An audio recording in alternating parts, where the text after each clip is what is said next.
Well, he does have a history with this. We have since learned that in 1996, Busfield was ordered to pay $150,000 to the law firm that he defamed. This law firm was representing another accuser of his, and he said they defamed him by accusing him of a sexual violation of a minor, and a judge ordered him to pay what it cost the law firm to fight those claims in court. And then on Wednesday, the news broke, the Daily Mail reported there's a new third accuser, a 16-year-old girl. The victim's father filed on Wednesday saying that when Timothy Busfield was auditioning this girl for a theater company he co-founded in California, he kissed this girl, he shoved his hands down her pants. I'll stop there, but it went on from there. And that when the father confronted him, Busfield begged the family not to file charges and said he would go into therapy. And the father, a therapist himself, said he thought that would perhaps be the best way. But Arthur, as we know, there is no therapizing or rehabilitating a child predator. I'm not saying he is one. I'm just saying it sounds like, in my opinion, he is one. So you just touched on something that I was about to lead into. Let's see what the next couple of weeks, who else pops up. So this happened in Puff Daddy's case, P. Diddy's case, where the initial thing came out and then other people, it happens all the time. It's not so uncommon that when one of these celebrities comes out and it's one person, usually it's a woman, and then there's another one and another one and another one. What I was about to say was, let's see what the next couple of weeks hold. And are there different parents or adults going to a lawyer's office right now and saying, look, 5 years ago he did this to me, 10 years ago he did this to me. So that's really where we're going to find out the veracity of all of this going forward, is how many other people are going to say this happened. And if it's no one else and it's just these two boys, well, then you know what? I mean, look, if it's the truth, I have an 9-year-old boy, I have a 19-year-old boy. I mean, I agree with you. It's horrific to think about, but you have to let the justice system then play out, right? There's evidence, there's witnesses, there's judges, there's juries, and, I'm sure he's in for the fight of his life. And I feel bad for these little kids, because if he does take it all the way to trial and they have to go into a courtroom and testify, and they will, everyone should understand what the law is from the Supreme Court of the United States. They can't testify on video. They can't be in another room with a monitor. The Confrontation Clause of the United States of America, the Supreme Court has ruled, means confrontation face to face. So they have to be in a courtroom with the jurors, with the judge, with the court officers, with the prosecutors, with the defense attorneys, and with the person who they're accusing of doing this to. That is so traumatic for anyone. I don't care if you're 100 years old or you're 10 years old. That is a traumatic experience. And I really hope somehow or another this case winds up where those young boys do not have to do that. Because if they think they got PTSD now, going through that and telling the world, and in this case, it will be the world, what happened. And because of the internet, it'll be on them for the rest of their lives. I mean, they will try to protect their identity. But as you know, Maureen, in these cases of this magnitude of publicity, it's very, very hard to keep your identity. It's very, very hard. I agree with you, Arthur. But I think that sort of the onus is on the media and society to begin reframing this stuff, that like the only person who should really feel shame in a courtroom is the credibly accused, and not those victims who will be forced to, as you said, confront their accuser face to face in a courtroom. Let's speak to the video, the TMZ video that piqued your interest as it did mine. I found it I do not think this is helping this guy's case, and I'll tell you why. Hey, everybody, it's Tim, your friendly neighborhood credibly accused child molester. I know you're all rooting for me. Just hang in there. Hang in there. What is this guy? The presumptuousness of this. Well, we just live in this virtual screen society. In the past, you're either the client or the lawyer on behalf of the client would have a written 3-sentence statement, of the essence of what he said. I understand these charges are very serious. I vehemently deny them, and I will fight with every bone in my body to prove my innocence. Thank you. But those are written words. He needs a lawyer of your caliber, Arthur. Seriously, because I don't recall Harvey Weinstein, who made movies for a living, putting his face in front of a camera and giving a statement like that. Diddy did it, and it didn't work out well for him either. Yeah, it's a lose-lose situation. You're never gonna garner sympathy. I don't look. Here's the bottom line: when you get accused of something this serious, Hollywood is gone. The screen is gone. Your life is basically gone. And I alluded to Lawrence Taylor, who's the New York Giant. It's a big deal because would you remind us what he was tried for? Yeah, rape. Lawrence Taylor is the NFL. The NFL just did the 100 greatest players of all time. He was voted the #1 greatest defensive football player of all time. And a woman accused him of rape, and he got a misdemeanor and community service on one case. And then when Gloria Allred sued him, it took the jury 10 minutes to come back and say he didn't do anything wrong, and he was fully cleared of all of that. But I will tell you, as a client, he was, and this guy is physically, he's a giant. His team was the Giants, and in the world of sports, he's a giant. He was so deferential to me. And he was one of the most helpful clients I ever had in terms of strategy and how to relate to a jury.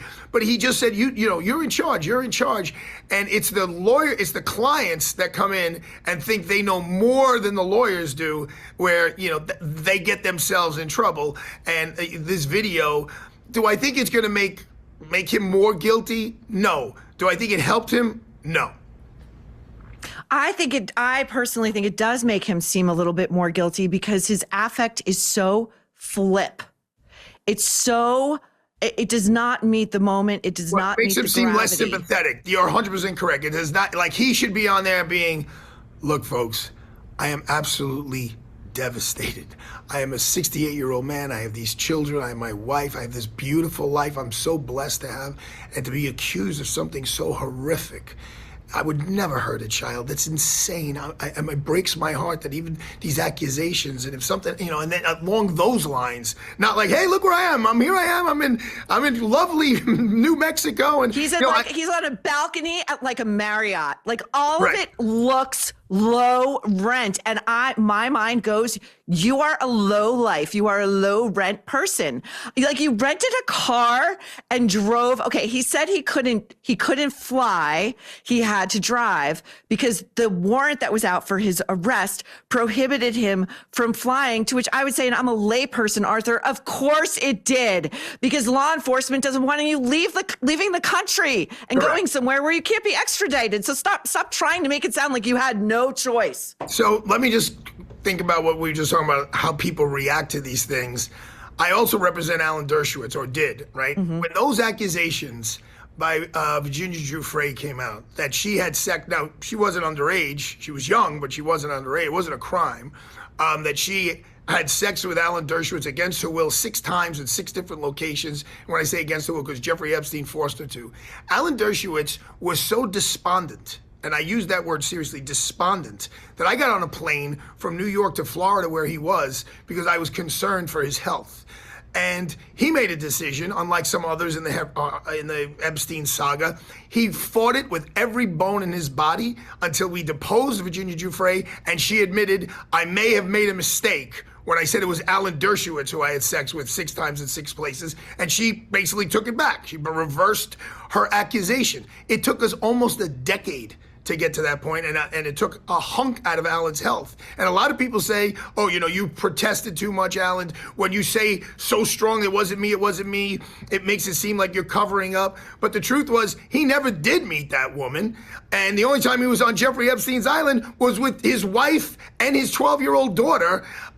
So for Alan, it ultimately worked out. His public image took a tremendous hit, but the New York Times headline, and Megyn Kelly was a big part of this. He gave her Alan spoke to Megyn right after it came out. And she, when she admitted, okay, yeah, it wasn't Alan who I was wrong when I accused Alan. That's a very different way to go about things than making a TMZ video the way Timothy did.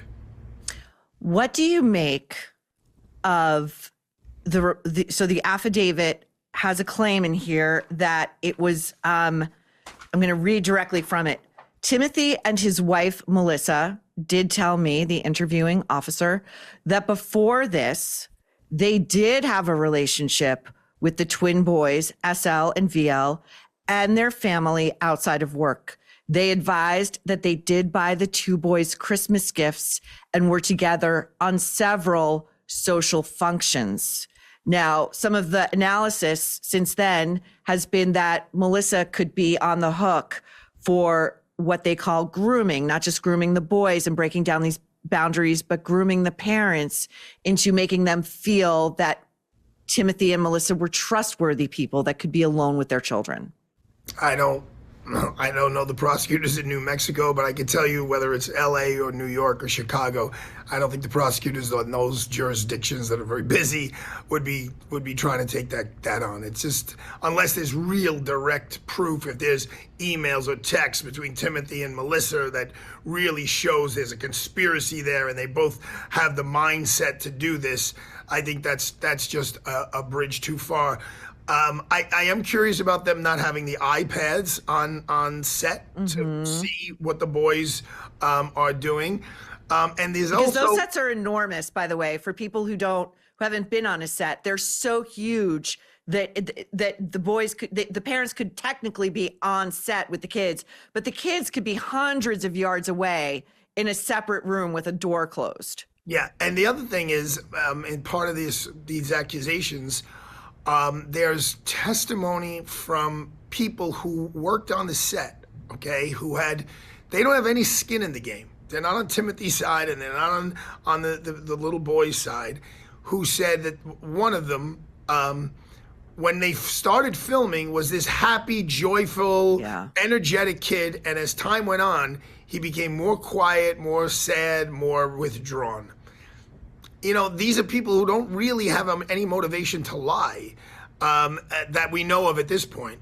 So that says a lot, because if the studies show that is a byproduct of children getting molested, they become more introverted, they become more quiet, they become more insecure. That's a piece of evidence that can be very, very damaging. I would add to that, not only do those witnesses have no reason to lie, they have every reason to try to cover for their boss, because in Hollywood, you want to secure the next job. You don't want to be known as the person who's causing problems on a set for a director, for a crew. So I think that lends them more credence. I want to talk to you too about the U.S. Marshals going into the house upstate where Timothy, it's their retreat, and Timothy and Melissa's, and the New York Times profiled this house and this lovely couple a few years back. And what was striking to me about the house was not only is it really a dump, I'm just going to be crude, it's a dump, but they have this wall in the living room where photos of people, Polaroids, hard copies of photos are just taped to the wall. And, if this guy is guilty, and I'm just going to say my opinion, I think he's guilty. Okay. If he is, it's very common for offenders to keep what they call trophies. And I wonder if on that wall, there are photos of any of the children that may have had the unfortunate happenstance to be in Timothy Busfield's purview. Well, what do you think? Am I crazy? I don't know. I'm not going to go. I'm not going to say you're crazy. What I'm going to say is a good law enforcement officer, or a journalist like yourself, is going to look at every one of those pictures, try to identify every one of those people, and then go and speak to every one of those people. I mean, that's their job, right? To your point. And let's see, what were your experiences like? Where was he with you? And look, a lot of people bury these things, right? A lot of people don't. They repress something happening. So you need real professionals who know how to talk to people, especially if they're younger people, to pull out these horrible memories. But I kind of like that idea. I have a little house somewhere. I kind of like the idea of everyone walking in, me taking a Polaroid and sticking it on the wall. I think it would kind of look cool. Of course. You should take a look at this house. Even the Times was like, their house, it's more World of Interiors than Architectural Digest. I mean, they were such snobs about it. Today's show is sponsored by Cowboy Colostrum. Colostrum is the first milk that babies receive from their mothers after birth. Cow babies. It is often referred to as liquid gold because it is packed with proteins, natural growth factors, and antimicrobials. Three things that can enhance your immune response, reduce inflammation, repair and balance gut lining, and reduce bloating. They can even make your skin and hair look amazing. Cowboy Colostrum offers the highest quality cow colostrum in the US. They don't overprocess or strip their colostrum, leaving it whole with full fat and high protein for ultimate nutrient density. It is sourced from 100% grass-fed cows here in the US with all natural ingredients and no artificial flavors. You can add Cowboy Colostrum to your coffee or smoothie. It's simple and easy to drink. For a limited time, our listeners get up to 25% off their entire order. Just head to cowboycolostrum.com/Maureen and use code Maureen at checkout. That's 25% off when you use code Maureen at cowboycolostrum.com/Maureen. After you purchase, they're going to ask you where you heard about them. Please support our show. Tell them you're a troublemaker and that the Nerve sent you.